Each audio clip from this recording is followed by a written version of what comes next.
Good morning class. कल हमने अध्याय 1 पढ़ा था, राजनीतिक समाजीकरण। आज हम यूनिट 2 का लेसन नंबर जो 2 है, अध्याय 2 वो पढ़ेंगे, जिसका नाम है राजनीतिक संस्कृति। तो देखिए, राजनीतिक संस्कृति से क्या तात्पर्य है। संस्कृति क्या होती है भाई? संस्कृति किसी भी देश की अलग अलग संस्कृति होती है। संस्कृति से तात्पर्य उस देश का जो रहन सहन है, खान पान है, वेशभूषा है, भाषा, आचार विचार है, वह कैसे है। ये सब हमें किस चीज को बताते हैं? किसी भी देश की संस्कृति से परिचित करते हैं। तो देखिए, राजनीतिक जो संस्कृति है वह एक समाजशास्त्रीय अवधारणा है। कैसी धारणा है? समाजशास्त्रीय। और किसी भी राजनीतिक व्यवस्था के सदस्यों को उस राजनीतिक व्यवस्था के प्रति क्या करना है भाई? अभिवृत्तियां हैं, विश्वास है, प्रतिक्रिया हैं और अपेक्षाएं तथा संपूर्ण राजनीतिक व्यवहार से इस व्यवस्था का राजनीतिक संस्कृति का निर्माण होता है। कि राजनीतिक संस्कृति किस प्रकार से प्रभावित होती है भाई? किसी भी देश की अगर हम बात करें तो किसी भी देश की क्या राजनीतिक व्यवस्था के प्रति क्या होना चाहिए भाई? व्यवस्थाओं के प्रति उनकी अभिवृत्तियों के साथ साथ उसका विश्वास और उसके प्रति उसकी क्या प्रतिक्रिया हो रही है, और उससे उस देश के नागरिकों की क्या अपेक्षाएं हैं, और संपूर्ण राजनीतिक व्यवहार से क्या होती है भाई? इस व्यवस्था में राजनीतिक संस्कृति का निर्माण होता है।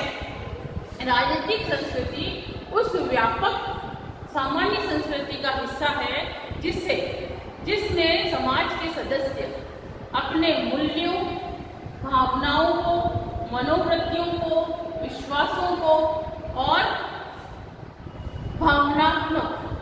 भावनात्मकताओं को क्या करते हैं भाई? संचारित करते हैं, उसे आगे की तरफ बढ़ाते हैं।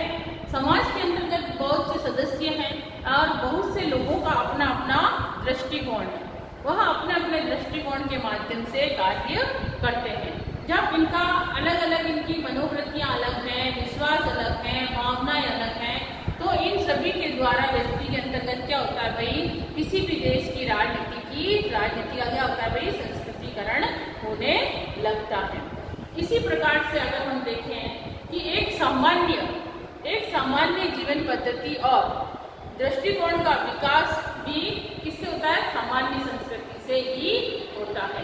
राजनीतिक संस्कृति उसी सामान्य संस्कृति से राजनीतिक शासकीय दृष्टिकोण भी विकसित होने लगते हैं। राजनीतिक जो दृष्टिकोण है, जो शासकीय दृष्टिकोण से संबंधित बताई जाती है। राजनीति की अगर हम बात करें तो राजनीतिक व्यवस्था जो है मनुष्य के राजनीतिक व्यवहार का परिणाम होती है।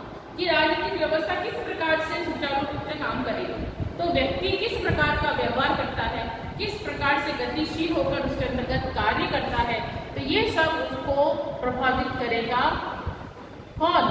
राजनीतिक व्यवहार किसको प्रभावित करेगा? उस देश की, उस राज्य की संस्कृति को प्रभावित करेगा। राजनीतिक संस्कृति भी स्थिर न होकर गतिशील होती है। अगर हम बात करें राजनीतिक संस्कृति की, तो ये सबसे पहले तो क्या है भाई? एक समाजशास्त्रीय अवधारणा है। क्या है? समाजशास्त्रीय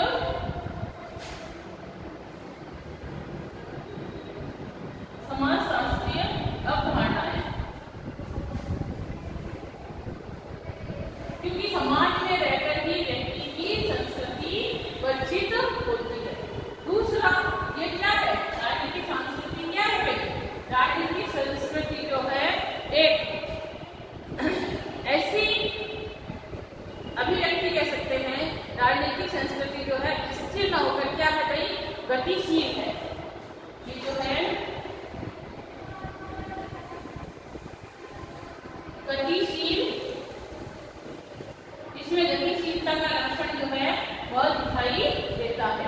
गतिशील होती है, ना कि स्थिर। क्या तात्पर्य भाई? स्थिर रहने से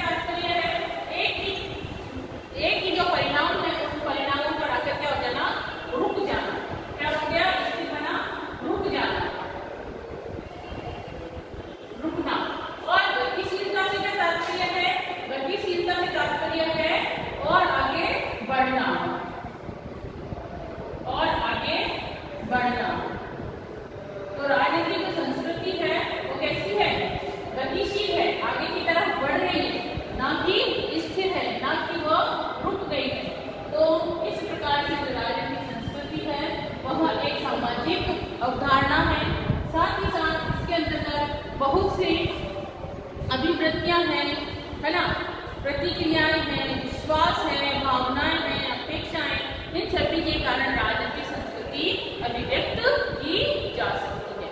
अब अगर हम देखें तो अब हमारा है राजनीतिक संस्कृति का अर्थ। दूसरा जो पॉइंट है वह है राजनीतिक संस्कृति का अर्थ। अभी तो हमने इसको शॉर्ट रूप में देखा कि राजनीतिक संस्कृति है क्या, इसकी प्रस्तावना और भूमिका को देखा। अब हम जो है राजनीतिक संस्कृति का क्या देखेंगे भाई, अर्थ देखेंगे कि इसका अर्थ क्या होता है। तो देखिए राजनीतिक संस्कृति का जो अर्थ है कि इसके अंतर्गत राजनीतिक संस्कृति को आमंड ने कार्य के प्रति अभिमुखीकरण। आमंड कौन थे भाई, अभी हमने इससे पहले वाले लेसन में आमंड एवं पावेल दो विद्वान थे जिन्होंने राजनीतिक समाजीकरण को अभिव्यक्त किया था। उसी में से एक विद्वान है आमंड। उन्होंने राजनीतिक संस्कृति को भी अभिव्यक्त करते हुए कहा है कि आमंड ने क्या बोला है राजनीतिक संस्कृति को कि कार्य के प्रति अभिमुखीकरण। क्या कहा आमंड ने, जैसे कहा कार्य के प्रति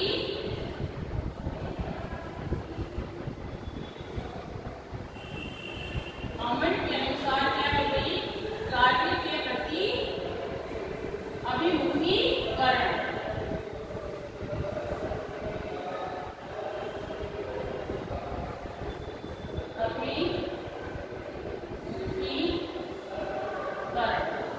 इसमें कहा भाई, ये कहा आमंड ने कार्य के प्रति अभिमुखीकरण बताया राजनीतिक संस्कृति को। वही दूसरा एक और विद्वान आया डेविड ईस्टन। डेविड ईस्टन ने इसे पर्यावरण कहा। डेविड ईस्टन ने क्या कहा,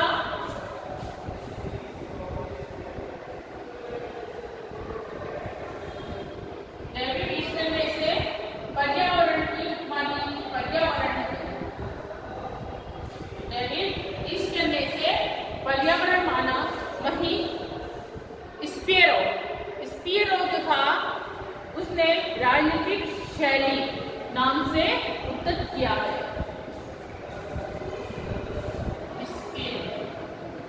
ने क्या कहा, राजनीतिक स्पीरो ने क्या कहा, स्पीरो ने इसे कहा कि राजनीतिक शैली के नाम से,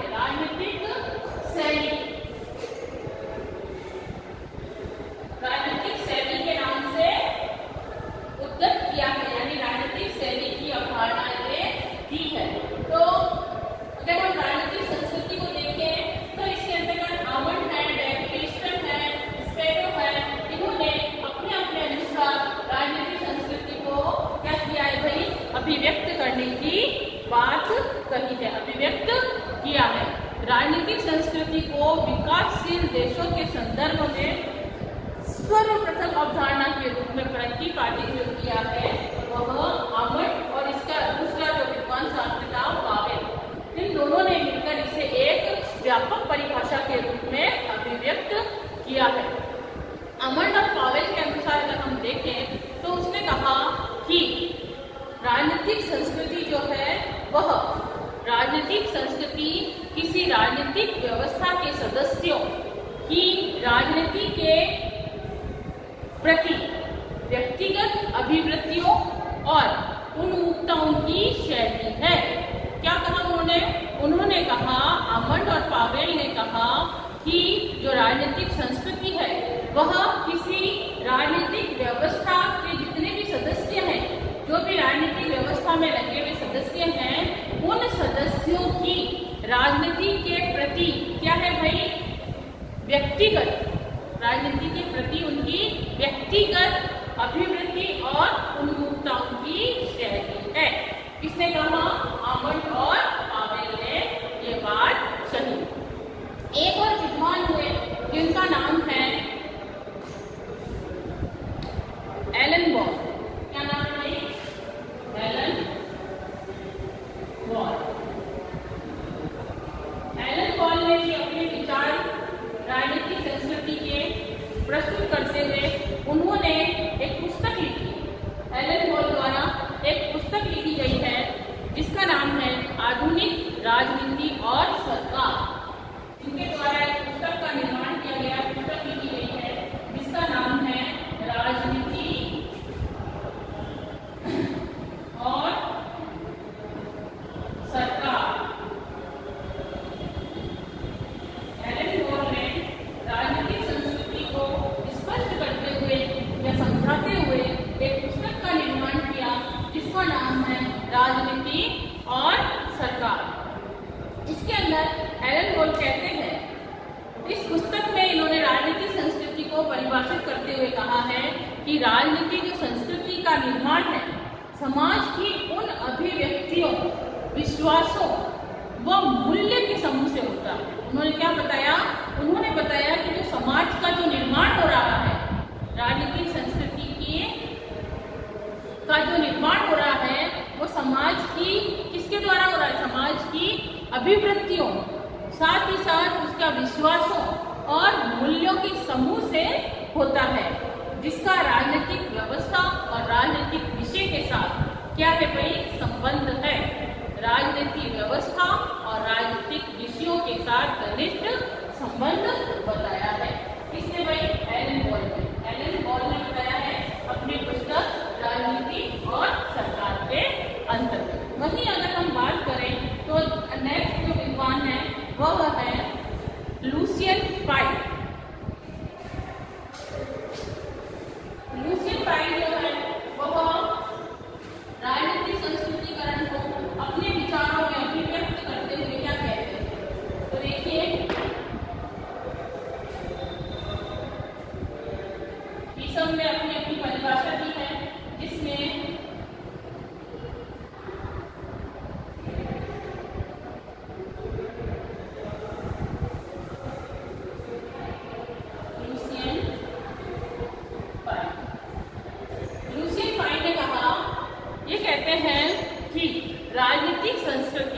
राजनीतिक संस्कृति का जो संबंध है वह किससे है? अभिवृत्तियों, विश्वासों और भावनाओं के समूह से। किससे बताया इन्होंने? अभिवृत्तियों,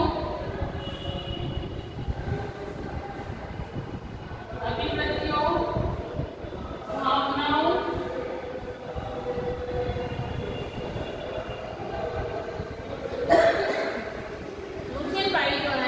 वह राजनीतिक संस्कृति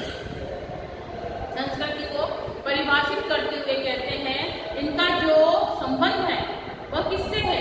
वह है अभिवृत्तियों से, साथ ही साथ विश्वासों से एवं भावनाओं के समूह से। भावनाओं के समूह से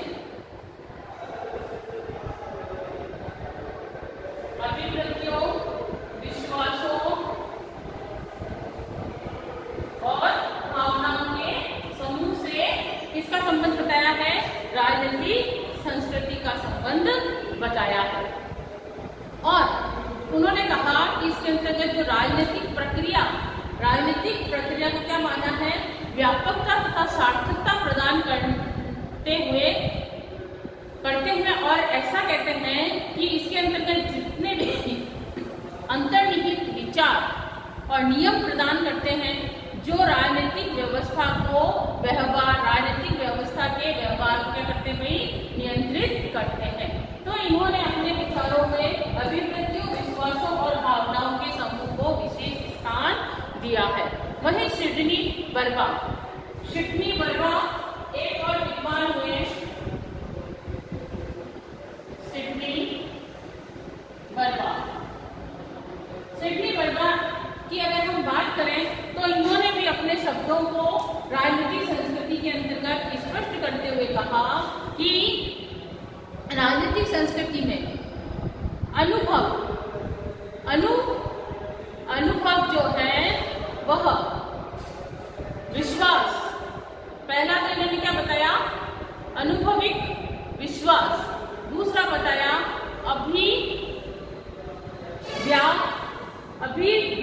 अभिव्यात्मकता। इसके अंतर्गत इन्होंने पहला बताया सिडनी बर्बा ने कि सबसे पहले तो इन्होंने आनुभविक विश्वास, आनुभविक विश्वास, आनुभविक विश्वास। दूसरा इन्होंने इसके अंतर्गत सिडनी बर्मा ने राजनीतिक संस्कृतिकरण के अंतर्गत जो दूसरी चीज बताई है वह है अभिव्यात्मकता प्रतीक,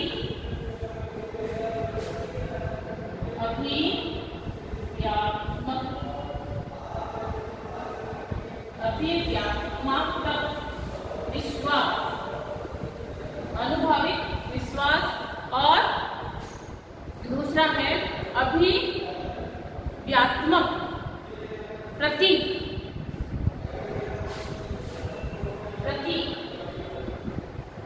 और साथ ही साथ इसके अंतर्गत उन्होंने अपने विचारों को स्पष्ट करते हुए इसके अंतर्गत जो बात की है वह है मूल्य की व्यवस्था निहित, मूल्यों की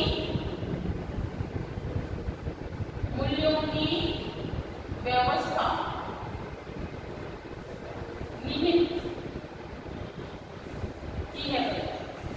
सिडनी बर्मा ने राजनीतिक संस्कृति को स्पष्ट करते हुए कहा कि आनुभविक विश्वासों, अभिव्यात्मक प्रतीक और मूल्यों की व्यवस्था वह व्यवस्था निहित की है जो उस परिस्थिति अथवा दशा को परिभाषित करती है जिसमें राजनीतिक क्रिया संपन्न होती है। तो इस प्रकार से अलग अलग विद्वान हुए जिन्होंने राजनीतिक संस्कृति को अपने अपने अनुसार स्पष्ट किया है। तो इस प्रकार हम कह सकते हैं कि राजनीतिक संस्कृति जो है राजनीतिक व्यवस्था के प्रति सदस्यों की मनोवृत्तियों की अभिव्यक्ति है, प्रतिक्रिया है एवं अपेक्षा है। यह राजनीतिक संस्कृति सामाजिक राजनीतिक गतिशीलता की भांति स्वयं भी गतिशील है। ये कैसी है भाई? गतिशील क्रिया है। और इसके अंतर्गत जो सामाजिक राजनीतिक मूल्यों पर यह आधारित गतिशील प्रक्रिया बताई गई है। इसीलिए राजनीतिक व्यवस्था के बारे में ज्ञान जो है ज्ञान संलिप्त होता है अथवा इसकी भागीदारी और मूल्यांकन विश्लेषण के आधार पर किया जाता है। और इन सभी का जो आधार होता है वो राजनीतिक संस्कृति की दिशा और दशा तय करती है। आमंड और पावेल ने व्यक्ति के राजनीतिक उद्देश्यों के प्रति जागृत और उनके अनुरूप कार्यों के निष्पादन को भी राजनीतिक संस्कृति माना है।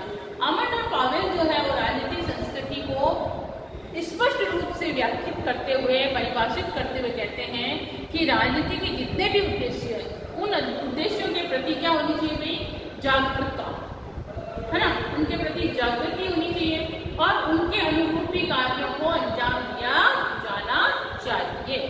तो राजनीतिक व्यवस्था के प्रति अगर हम व्यक्ति का दृष्टिकोण देखें तो व्यक्ति के दृष्टिकोण जिस तत्वों पर निर्भर करता है वह आमंड पावेल ने उन्हें राजनीतिक संस्कृति के परिवर्तन माना है। और ये जो है आमंड पावेल के द्वारा राजनीतिक संस्कृति के परिवर्तक जो हैं वो है ज्ञानात्मक अभिमुखीकरण, भावनात्मक अभिमुखीकरण और मूल्यात्मक अभिमुखीकरण। इन्होंने आमंड और पावेल ने इसे 3 प्रकार से क्या बताया है? परिवर्तीय माना है किसे? राजनीतिक संस्कृति। और वो 3 जो है वह है ज्ञानात्मक अभिमुखीकरण, दूसरा है भावनात्मक अभिमुखीकरण और तीसरा है मूल्यात्मक अभिमुखीकरण।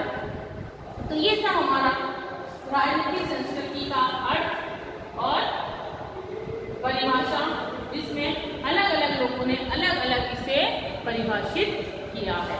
अब हम जो इसकी नेक्स्ट क्लास है उसमें हम क्या पढ़ेंगे भाई? इसके जो निर्धारक तत्व हैं, राजनीतिक संस्कृति के निर्धारक तत्वों के बारे में पढ़ेंगे कि इसके अलग अलग निर्धारक तत्व कौन कौन से बताए गए हैं। इसके अंतर्गत 4-5 निर्धारक तत्व बताए गए हैं, जिसमें पहला है इतिहास, दूसरा है धार्मिक विश्वास, तीसरा है भौगोलिक परिस्थिति संस्कृति, और चौथा है सामाजिक आर्थिक परिवेश, और पांचवा इसकी विचारधारा, और छठा है अन्य तत्व। तो कल हम इसकी राजनीतिक संस्कृति के जो निर्धारक तत्व हैं उनके बारे में डिस्कशन करेंगे। आज की क्लास में ही तक इसके अंतर्गत राजनीतिक संस्कृति की प्रस्तावना या फिर भूमिका पढ़ी हमने, और इसका अर्थ और इसकी परिभाषाओं के माध्यम से राजनीतिक संस्कृति का अर्थ जाना है। आगे इसी लेसन को कल हम कंटिन्यू करेंगे। Thank you.